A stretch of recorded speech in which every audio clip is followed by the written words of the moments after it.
A beautiful woman stepped into the assassin's line of sight, blocking his shot. Carl, a seasoned professional, steadied himself and shifted the scope back toward his target. But instinct betrayed him. He glanced at the woman again. He exhaled, calming his pulse. His watch read 65 beats per minute. Optimal. Carl tightened his grip on the rifle. He had never missed a shot.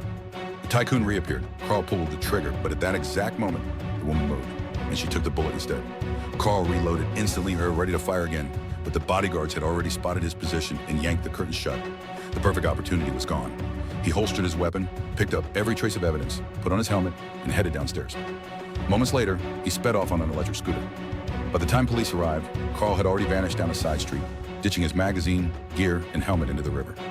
At a convenience store, he stripped in the restroom, washed himself thoroughly, shaved, and drenched himself in perfume, eliminating every trace of the job. Clean, precise, invisible. He caught a taxi to the airport. Before entering, he wiped his fingerprints off his backup pistol and tossed it into a trash bin. But during security, a police dog locked eyes on him. Even though he'd removed the scent, Carl wasn't about to take a chance. He canceled his flight on the spot. Back in the restroom, he scrubbed his skin again. Every detail mattered. Only then did he book a new flight. Just as he prepared to board, his phone rang. His handler delivered bad news, something involving a political figure, and it spelled nothing but trouble. Carl smashed his SIM card, destroyed his phone, and boarded the plane with heightened vigilance.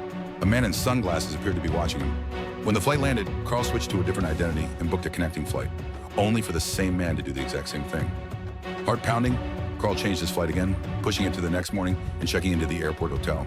He confirmed the room service was legit, then set up a makeshift alarm, a glass balanced on a plate at the door. If anyone entered, he'd hear it. Knife in hand, he waited in the dark. The night passed quietly. The man in sunglasses never returned. Carl boarded his flight the next day and flew back to the Dominican Republic. His car waited where he left it, but he remained cautious, switching routes and avoiding driving alongside any other vehicle. A gun barrel could appear at any moment. After an entire day of evasive driving, he finally reached home and froze. 2 large footprints marked the entrance, not his wife's. A pile of cigarette butts nearby confirmed it. Someone had been staking out the house. This wasn't a burglary, it was a hit. Carl armed himself, scaled the wall, and moved through the bushes toward the house. More footprints. Whoever it was had already gone inside. Rock music blasted from within. His wife was nowhere in sight. The bedroom was wrecked, blood smeared across the walls. Carl dialed his wife in panic.